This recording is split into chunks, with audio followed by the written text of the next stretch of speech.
E-government telah meningkatkan peran utamanya sebagai elemen komunikasi, kepemimpinan, dan kolaborasi yang diperlukan antara pembuat kebijakan dan masyarakat selama pandemi COVID-19.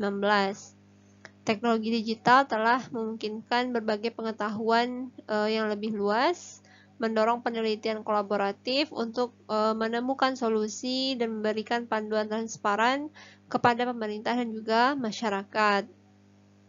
Kemudian teknologi yang sama juga telah digunakan untuk penyebaran informasi palsu atau meragukan dengan cepat yang mengarah pada kekhawatiran tentang privasi dan juga keamanan.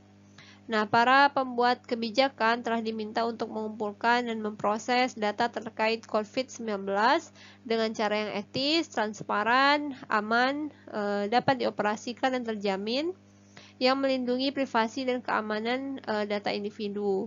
Namun secara keseluruhan, manfaat menggunakan teknologi tampaknya lebih besar daripada kekurangannya.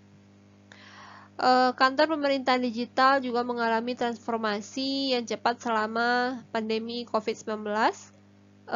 Pejabat pemerintah di seluruh dunia membagikan hampir 500 aplikasi terkait COVID-19 dalam waktu kurang dari 2 minggu.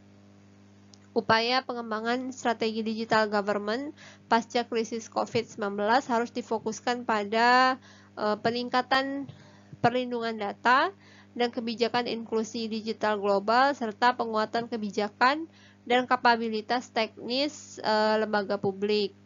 Pada saat yang sama, pemerintah juga perlu memperkuat norma umum untuk berbagi pengetahuan dan kolaborasi di luar pandemi COVID-19. Teknologi informasi dan komunikasi sangat penting untuk kesehatan dan keselamatan orang-orang dan juga dalam menjaga ekonomi masyarakat sehingga mereka bisa tetap bekerja selama krisis COVID-19 yang sampai saat ini masih sedang berlangsung. Teknologi digital telah membuat pemerintah dan orang-orang tetap saling terhubung selama wabah, baik melalui berbagi informasi atau penyampaian layanan secara online. Teknologi telah membantu pemerintah untuk menegakkan tindakan tinggal di rumah atau stay at home dengan mewajibkan pemberian izin bergerak dari orang-orang tersebut melalui pesan teks misalnya atau aplikasi atau platform online. Penggunaan teknologi juga memungkinkan pemerintahan untuk membuat keputusan kebijakan yang lebih cepat berdasarkan data dan analisa data real time, sehingga pemerintah juga dapat meningkatkan kapasitas otoritas nasional dan juga lokal untuk mengkoordinasikan dan menerapkan layanan berbasis evidence atau bukti dengan lebih baik kepada mereka yang paling membutuhkan. Kebutuhan vital akan informasi yang akurat, berguna, dan terkini yang disediakan oleh pemerintah semakin meningkat selama pandemi COVID-19. Tinjauan dari 193 negara anggota PBB menunjukkan bahwa pada tanggal 25 Maret 2020 terdapat hanya 57% atau sekitar 110 negara yang telah memberikan semacam informasi tentang COVID-19. Kemudian pada April 2020 meningkat menjadi 86% atau sekitar 167 negara yang telah memberikan informasi terkait COVID di portal mereka. Dan peningkatan juga terjadi pada Mei 2020 yaitu sekitar 97,41% atau sekitar 188 negara yang memiliki informasi tentang COVID-19 di portal negara mereka. Saat pandemi COVID-19 berkembang, pemerintah meningkatkan tingkat berbagi informasi di portal mereka dan berdasarkan data penelitian pada Maret 2020, negara-negara fokus memberikan informasi dasar terkait kewaspadaan kesehatan umum dan juga nomor darurat disertai dengan pengumuman publik di portal nasional. Dan ketika krisis semakin intensif, maka pemerintah mulai memperluas jangkauan mereka dan mulai menggunakan lebih banyak saluran media sosial untuk melaporkan statistik COVID-19, misalnya jumlah total kasus di suatu negara, total kematian, serta melaporkan kasus berdasarkan yurisdiksi, dan menyediakan beberapa kasus nasional terbatas dan juga pembaruan kebijakan dari negara tersebut. Dan pada tahap selanjutnya yang lebih krisis, lebih banyak pemerintah mulai memberikan pembaruan rutin tentang perkembangan kebijakan dan informasi tentang di mana orang dapat atau masyarakat dapat menerima dukungan sosial, dukungan keuangan, atau juga bantuan kesehatan mental. Beberapa pemerintahan mulai menggunakan portal COVID-19 yang khusus untuk memusatkan informasi, namun juga ada pemerintah yang masih menggunakan portal nasional mereka untuk berbagi informasi mengenai COVID-19.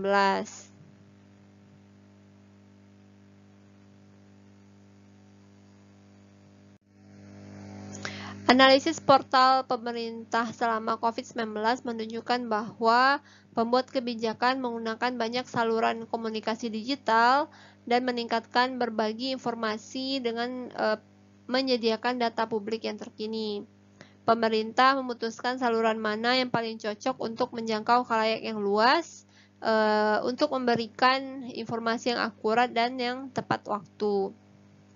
Selama krisis nasional, maka informasi yang andal dan transparan memungkinkan pemerintah untuk bertindak secara tegas, mendukung orang-orang yang membuat keputusan berdasarkan informasi tentang rutinitas sehari-hari, dan juga memberikan rasa dukungan untuk membangun kepercayaan publik. Terdapat tipe informasi di sini, ada yang low, medium, dan high. Kemudian juga jenis digital platform yang digunakan. Jika tipe informasi adalah low, yaitu general, informasi general saja, berupa informasi general kesehatan, kemudian political announce yang lain, maka digital platform yang dapat digunakan adalah government portal, portal pemerintahan, misalnya pemerintahan pusat atau pemerintahan Kementerian Kesehatan.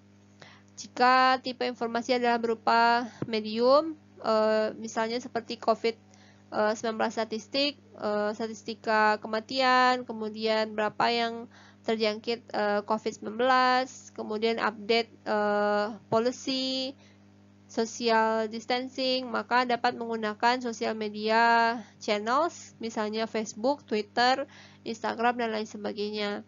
Dan jika tipe informasinya adalah high, yaitu regular update development policy dan juga social distancing, kemudian informasi mengenai sosial, finansial, dan mental support, maka dapat digunakan digital platform berupa portal khusus COVID-19 dan juga aplikasi pemerintahan lainnya.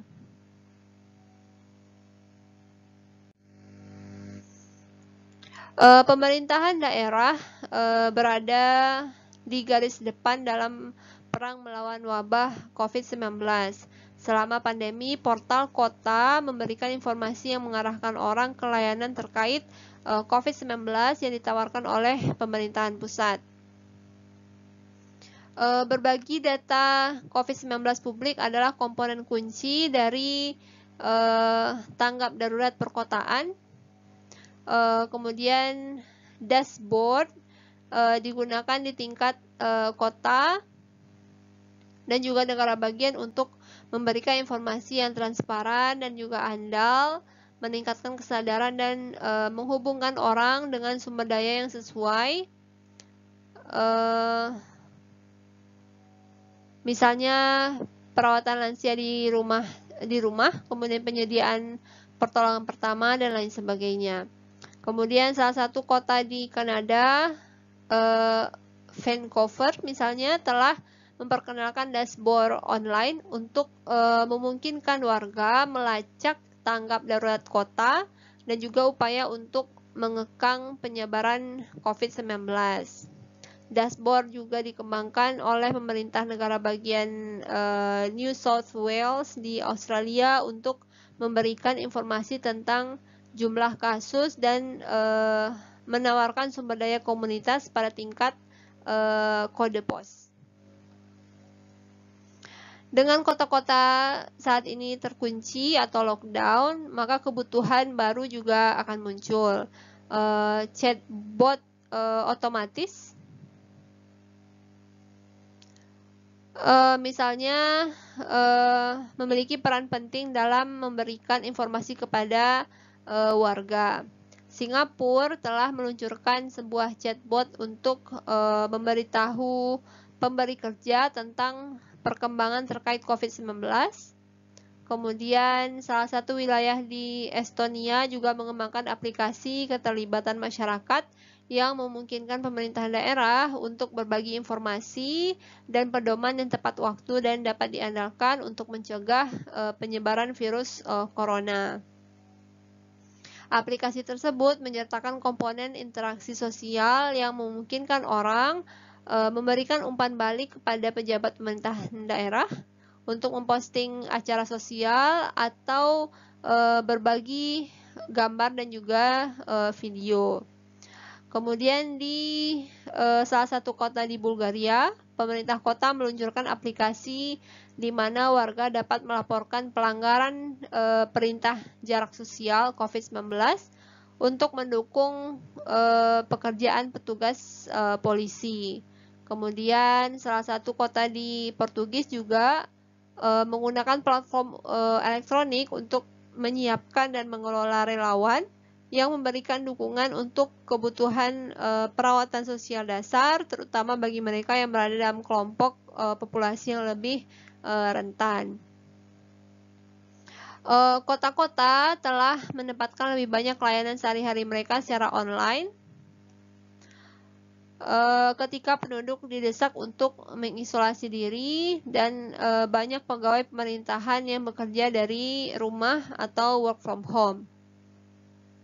Dalam upaya mengurangi penyebaran virus corona melalui meteran parkir, maka di New York mereka pemerintahnya mendorong seluruh warga dan pengunjungnya untuk membayar biaya parkir menggunakan aplikasi. Dan di banyak kota seperti salah satu kota di India, fasilitas konsultasi televideo e-dokter telah diluncurkan sebagai alternatif untuk mengurangi kunjungan ke dokter. Kemudian setelah konsultasi online melalui ponsel, maka pasien juga dapat mengunduh resep mereka secara online. Kemudian pemerintah kota-kota juga memanfaatkan infrastruktur smart city mereka untuk merespon pandemi dengan cara yang lebih cepat dengan memanfaatkan teknologi yang lebih maju. Pemerintah, pejabat publik mengandalkan real-time data, kemudian pergerakan real-time, lalu lintas atau informasi keamanan untuk membuat keputusan berbasis evidence dan prediksi krisis awal dan penyesuaian strategi yang sesuai. London misalnya menggunakan kamera, sensor dan juga algoritma AI yang biasanya dimaksudkan untuk mengontrol lalu lintas, untuk mengukur jarak antara pejalan kaki, dan juga untuk memantau aturan jarak sosial. Kota ini juga menggunakan data mobilitas untuk memprediksi perubahan pada kebutuhan keamanan lokal dan juga perubahan perilaku di masa depan setelah adanya lockdown.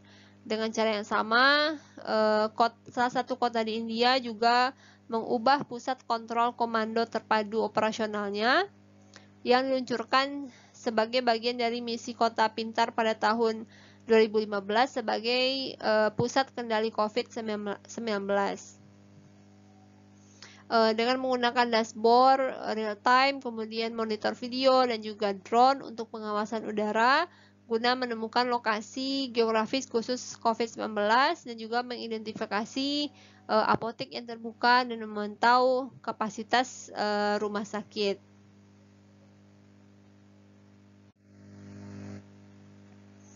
Dalam beberapa tahun terakhir, semakin banyak pemerintah yang mulai mengintegrasikan teknologi baru seperti kecerdasan buatan atau AI dan juga teknologi blockchain dalam strategi pemerintahan digital mereka. Teknologi bertenaga AI telah terbukti bermanfaat untuk penyediaan layanan perawatan kesehatan ketika saluran darurat melebihi kapasitas. Di Indonesia misalnya Satgas Riset dan Inovasi Teknologi Pemerintah sedang mengerjakan model penggunaan AI untuk memperkuat diagnosa oleh dokter dalam mendeteksi virus corona. Dan selama wabah, banyak orang beralih ke pemeriksaan mandiri untuk gejala dan mengakses dokter virtual untuk mendapatkan nasihat medis. Misalnya di Kroasia, dokter virtual didukung oleh kecerdasan buatan dan telah dikembangkan oleh perusahaan IT Kroasia bekerjasama dengan ahli epidemiologi. Asisten medis digital ini terbukti sangat efektif karena dapat memproses puluhan ribu permintaan setiap hari, sementara dokter hanya dapat menangani sekitar 50 panggilan dalam satu hari. Robot telah efektif dalam memberikan keamanan dan sanitasi, sehingga demikian dapat mengurangi paparan staf atau orang-orang terhadap risiko kesehatan pemaparan COVID-19. Robot patroli menggunakan pengenalan wajah, face recognition, dan juga kamera thermal yang dikerahkan di bandara dan juga tempat-tempat umum untuk memindai orang banyak dan mengidentifikasi orang yang berpotensi terinfeksi. Robot sterilisasi yang dilengkapi dengan lampu ultraviolet telah membantu mendisinfeksi rumah sakit dan juga area yang terkontaminasi. Kemudian ada juga robot yang memantau parameter penting dari perangkat medis atau memungkinkan pasien untuk berkomunikasi dari jarak jauh dengan perawatnya. Pemerintah juga menggunakan drone dengan teknologi yang serupa untuk memantau jalan, mengirimkan pasokan medis, atau mendisinfeksi ruangan publik. Misalnya di Oman, polisi kerajaan Oman menggunakan drone untuk menginstruksikan warga dan penduduk agar tetap di rumah dan menghindari keluar kecuali benar-benar diperlukan. Pandemi COVID-19 telah memaksa pemerintah dan masyarakat untuk beralih ke teknologi digital untuk menanggapi krisis dalam jangka pendek, menengah, dan juga jangka panjang, yaitu menanggapi krisis dalam jangka pendek, kemudian memulihkan dan menyelesaikan dampak sosial ekonomi dalam jangka menengah, dan menemukan kembali kebijakan dan alat yang ada dalam jangka panjang. Pemerintah harus mengadopsi pendekatan pemerintah yang terbuka dan menggunakan saluran komunikasi digital untuk memberikan informasi publik yang dapat diandalkan kepada masyarakatnya. Kemudian platform partisipasi elektronik juga dapat digunakan untuk membangun inisiatif digital untuk bertukar pikiran secara kolektif dan juga untuk mengumpulkan ide-ide kebijakan untuk tantangan sosial dan ekonomi yang krisis. Kemudian berbagi informasi pribadi secara online juga mengharuskan pemerintah berhati-hati dengan privasi dan juga data sensitif masyarakatnya, yang pada akhirnya memperkuat data terbuka dan menerapkan perlindungan data dan undang-undang privasi yang lebih baik, dapat mendukung pengembangan lembaga yang efektif, akuntabel, transparan, dan juga melindungi hak-hak dasar masyarakat. Menggunakan kemitraan multi pemangku kepentingan untuk berbagi teknologi, keahlian, dan alat dapat mendukung pemerintah dalam proses pemulihan yang melibatkan mulainya kembali ekonomi dan membangun kembali masyarakat. Negara berkembang misalnya tidak dapat memitigasi krisis secara sendirian, sehingga kolaborasi berbasis proyek nasional, regional, maupun lokal dengan perusahaan sektor swasta, akademisi, masyarakat sipil, dan organisasi internasional, dan pemangku kepentingan lainnya sangatlah diperlukan. Dan dalam jangka yang panjang, pemerintah perlu mempercepat implementasi teknologi digital yang baru seperti AI, blockchain, dan juga drone. Kemudian investasi dalam teknologi ini dapat sangat mendukung ketahanan ekonomi masa depan dengan meningkatkan kapasitas semua negara, khususnya negara berkembang, untuk peringatan dini, pengurangan risiko, dan juga pengelolaan risiko kesehatan nasional dan juga global. Dan pada saat ini pemerintah perlu mempertimbangkan dan mengurangi risiko privasi dan juga risiko pengawasan berlebihan yang terkait dengan penggunaan teknologi yang baru.